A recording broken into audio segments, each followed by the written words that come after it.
Hello दोस्तों, नमस्कार। कैसे हैं आप सब? आई होप कि आप सब अच्छे होंगे, मस्त होंगे और खूब बढ़िया से पढ़ाई कर रहे होंगे।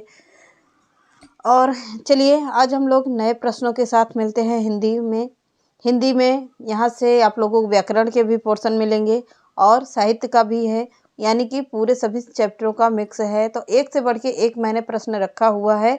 तो चलिए आज के सेशन को चालू करते हैं। पहला ही प्रश्न देखते हैं आज के सेशन का। काव्य के तत्व माने गए हैं, तो काव्य के कितने तत्व माने गए हैं? काव्य के 2 तत्व माने गए हैं। कौन कौन सा तत्व माना गया है? आप लोग बताइएगा इसको। काव्य के कितने तो तत्व माने गए हैं? तो काव्य के 2 तत्व माने गए हैं। कौन कौन से हैं? आगे के प्रश्न में ये क्वेश्चन रखा हुआ है कि काव्य के कितने तत्व हैं। तो चलिए आगे बढ़ते हैं। महाकाव्य के उदाहरण हैं। महाकाव्य के अंतर्गत कौन कौन सी रचनाएं या कौन कौन से काव्य आता है या महाकाव्य आता है? तो रामचरितमानस पहला ही होता है जो काव्य महाकाव्य के अंतर्गत आता है। रामायण है, रामायण भी है। क्या रामायण का ही संस्कृत में, रामायण में पूर्णतया क्या है? संस्कृत भाषा में है। तो रामायण का रामचरितमानस किसने किया था? तुलसीदास ने इसका अवधी भाषा में रचना किया था। फिर इसका नाम क्या रखा गया? रामचरितमानस रखा गया। साकेत किसकी रचना है? यह जयशंकर प्रसाद की रचना है। महाभारत वेद व्यास की रचना है। ये पद्मावत किसकी है? मलिक मोहम्मद जायसी की रचना है। कामायनी जयशंकर प्रसाद की है। उर्वशी किसकी रचना है? उर्वशी है रामधारी सिंह दिनकर की रचना है। लोकयतन, एकलव्य आदि ये सब रचनाएं किसके अंतर्गत आती हैं? महाकाव्य के अंतर्गत आती हैं। आगे बढ़ते हैं। मुक्तक काव्य के उदाहरण हैं। तो मुक्तक काव्य के उदाहरण कौन से हैं? मीरा के पद, रामायणिया, सप्तशती, ये मुक्तक काव्य के उदाहरण माने जाते हैं। आगे बढ़ते हैं। काव्य कहते हैं किसे? तो काव्य किसे कहते हैं? तो काव्य कहते हैं दोष रहित, सगुण एवं रमणीयार्थ प्रतिपादक युगल रचना को क्या कहते हैं? काव्य कहते हैं। समझ में आया? आगे बढ़िए।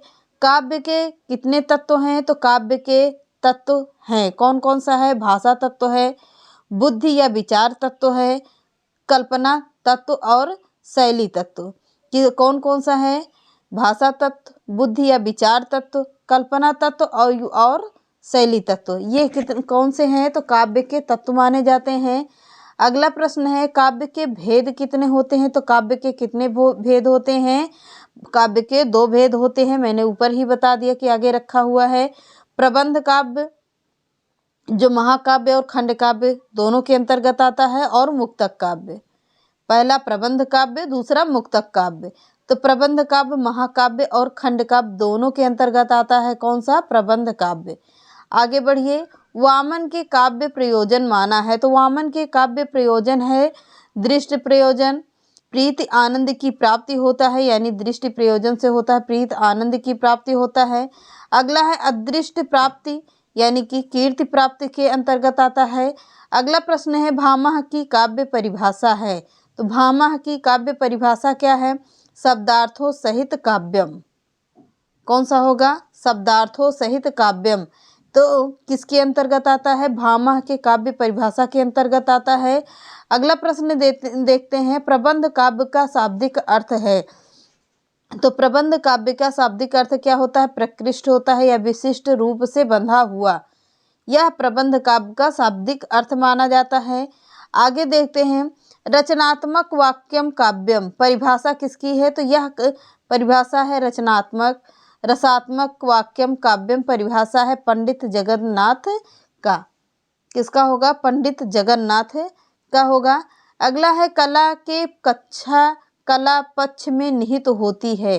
काव्य के कला पक्ष में निहित होती है क्या? भाषा निहित होती है। समझ में आया? आगे बढ़िए। काव्य में आत्मा की तरह माना गया है। तो काव्य में आत्मा की तरह किसे माना गया है? रस को माना गया है। किसे माना जाता है? तो रस को माना जाता है। आगे बढ़ते हैं। सद्दोषो शब्दार्थो सगुण वन लंकृति पुनः क्वापि परिभाषा है। किसकी परिभाषा पूछ रहा है? तो यह है आचार्य मम्मट की परिभाषा है। बहुत ही इम्पॉर्टेंट परिभाषा है, नोट करिएगा। अगला है, मुक्तकार का लक्षण होते हैं। तो मुक्तकार के लक्षण कितने होते हैं? तो लक्षण कौन कौन से होंगे? मार्मिकता होता है, कल्पना प्रवण होता है, व्यंग्य प्रयोग होता है, कोमलता होता है, सरलता, नांद, सौंदर्य। ये किसके अंतर्गत आते हैं? मुक्तकार के लक्षण होते हैं। फिर से देखिएगा, मार्मिकता, कल्पना प्रवण, व्यंग्य प्रयोग, कोमलता, सरलता, नांद, सौंदर्य मुक्तक के लक्षण होते हैं। अगला है मुक्तक के भेद कितने होते हैं? तो मुक्तक के 2 भेद होते हैं। कौन सा? रस मुक्तक, सूक्ति मुक्तक। 2 होंगे, रस मुक्तक या सूक्ति मुक्तक होता है। अगला है काव्य के गुण कितने होते हैं? तो काव्य के कितने गुण माने जाते हैं? तो काव्य के गुण होंगे काव्य के रचनात्मक स्वरूप का उन्नयन कर रस को उत्कृष्ट प्रदान करने की क्षमता काव्य के गुण के अंतर्गत आते हैं। अगला है भारत और दंडी के अनुसार काव्य के गुण या भेद होते हैं। कौन कौन सा होता है? श्लेष, प्रसाद, समता, समाधि, माधुर्य और ओज। कितने आ गए? 6 आ गए। किसके अनुसार होंगे? यह होगा भरत और दंडी के अनुसार काव्य के गुण एवं भेद हो गए। आगे देखते हैं, आचार्य मम्मट के काव्य गुण बताए हैं। तो आचार्य मम्मट ने काव्य के कितने गुण बताए हैं? तो आचार्य मम्मट ने काव्य के 3 गुण बताए हैं, माधुर्य, ओज और प्रसाद। किसके अनुसार है? तो यह काव्य मम्मट के अनुसार है। अगला है माधुर्य गुण में वर्जन है। क्या है वर्जन? टा, ठा, डा, ढा।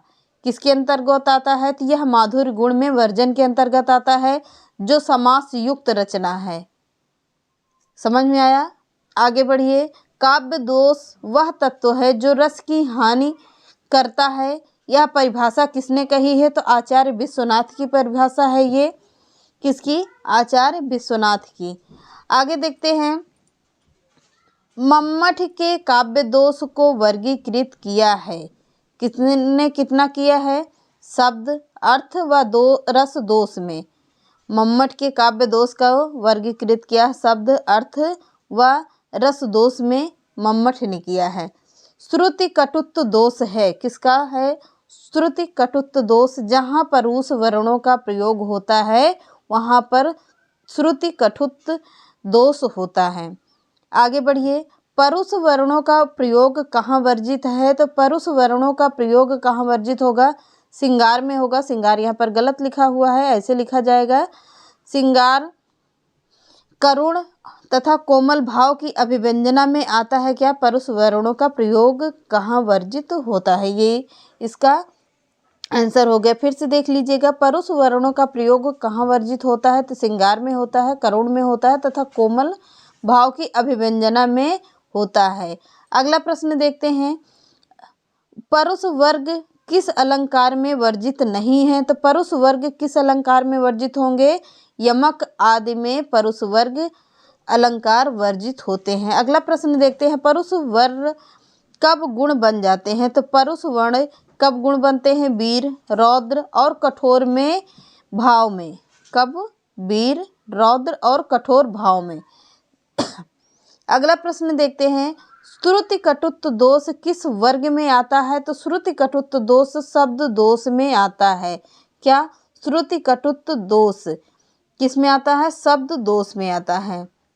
इतना हो गया। ये रहे आज के बढ़िया से 50 प्रश्न, और इसके आगे चलिए फिर से देखते हैं।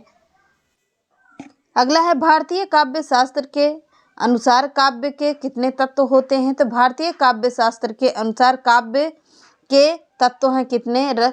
शब्द और अर्थ, रस, गुण, अलंकार और क्या होता है? दोष, रीति होता है। फिर से देख लीजिएगा, शब्द और अर्थ होता है, रस होता है, गुण होता है, अलंकार होता है, दोष और रीतियाँ होती है। अगला है, आधुनिक कवियों ने काव्य के प्रयोजन में क्या विचार दिए हैं? तो आधुनिक कवियों ने काव्य के विचार में क्या प्रयोजन दिया है? ज्ञान विस्तार दिया है, मनोरंजन दिया है, लोक मंगल दिया है और उपदेश दिया है। किसके अनुसार होगा? कवियों के काव्य प्रयोजन के विचार के अनुसार। अगला प्रश्न देखते हैं, खंड काव्य में सर्ग खंड होते हैं। कितने होते हैं? 7 से कम होते हैं, यानी कि 7 से कम होते हैं और 6 से ज़्यादा नहीं होते हैं।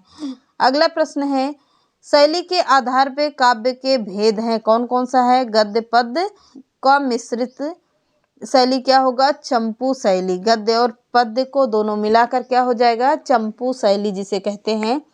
अगला प्रश्न देखते हैं, दृश्य काव्य के भेद कितने होते हैं? तो दृश्य काव्य के 2 भेद होते हैं, कौन कौन सा होता है? रूपक उपरूपक। रूपक और उपरूपक होता है किसके अंतर्गत? दृश्य काव्य के भेद के अंतर्गत। अगला प्रश्न देखते हैं, महाकाव्य का प्रधान रस होता है, क्या होता है? वीर, श्रृंगार या शांत रस। ये श्रृंगार गलत लिखा हुआ है, श्रृंगार मैं 2 बार आप लोगों को बता रही हूँ, श्रृंगार ऐसे लिखा जाएगा। हो गया। तो महाकाव्य का प्रधान रस वीर रस, श्रृंगार व शांत रस। अगला प्रश्न है, महाकाव्य के प्रारंभ में होता है, तो महाकाव्य के प्रारंभ में होता है मंगलाचरण या दृष्ट देव की पूजा। अगला प्रश्न देखते हैं, रूपक के भेद हैं, तो रूपक के कितने भेद होते हैं? नाटक होता है, प्रकरण होता है, भाण होता है, प्रहसन होता है, व्यायोग होता है, समोकार होता है, बीथ होता है, ईहा मृग अंक होता है। किसके? रूपक के भेद होते हैं। अगला प्रश्न है, महाकाव्य में खंड या सर्ग होते हैं, तो महाकाव्य में 8 खंड होते हैं, यानी कि 8 से अधिक खंड होते हैं। अगला प्रश्न है, महाकाव्य के एक सर्ग में एक छंद का प्रयोग होता है, इसका परिवर्तन किया जाता है किसका? कब किया जाता है? तो सर्ग के अंत में किया जाता है। यानी कि कोई भी जैसे चैप्टर पढ़ते रहो तो चैप्टर के अंत में जो सर्ग का प्रयोग होता है, यानी जो कामा वामा लगाया जाता है, उसी के बारे में बात कर रहा है, सर्ग के अंत में। अगला प्रश्न है, मुक्तक काव्य है, क्या है? एकांकी सादृश्य को चमितकृत करने में समर्थ पद्य होता है, क्या? मुक्तक काव्य होता है। अगला प्रश्न देखते हैं, प्रबंध काव्य वनस्थली है, तो मुक्तक काव्य गुलदस्ता है, यह उक्ति किसने कही है? तो यह उक्ति किसने कही है? आचार्य रामचंद्र शुक्ल ने कही है। फिर से देखिएगा, प्रबंध काव्य वनस्थली है, तो मुक्तक काव्य गुलदस्ता है, यह उक्ति किसने कहा है? आचार्य रामचंद्र शुक्ल के कथन है। अगला प्रश्न है, मुक्तकार या मुक्तकाकार के लक्षण होते हैं, तो मुक्तकाकार के कितने लक्षण होते हैं? 5 लक्षण होते हैं। मर्मिता, कल्पना, प्रवण, व्यंग या प्रयोग। क्या है ये? यह है मुक्तक काव्य मुक्तकाकार के लक्षण, 5 लक्षण, मर्मिकता, कल्पना, प्रवण या व्यंग, प्रयोग। तो चलिए आज मिलते हैं, यानी कि यहाँ पर आप लोगों को यहाँ से भी प्रश्न मिल गए। देखिए करीब 70 प्रश्न के अकॉर्डिंग मैंने आप लोगों को प्रश्न करवा दिया। 70 में ही मैंने करीब 3 से ज़्यादा 4 से ज़्यादा ही प्रश्न करवा दिया वन लाइनर के तरीके। 70-75 प्रश्न आप लोगों को ऐसे ही देखने को मिल गए। अगर एक दिन में इतना प्रैक्टिस करेंगे तो आप लोगों को बहुत सारे प्रश्न तैयार हो जाएंगे। तो चलिए मिलते हैं नेक्स्ट वीडियो में। चैनल पसंद आता है लाइक, सब्सक्राइब एंड शेयर कर दीजिएगा। ऐसे ही वन लाइनर प्रश्नों के साथ मिलते हैं नेक्स्ट क्लास में। Bye bye.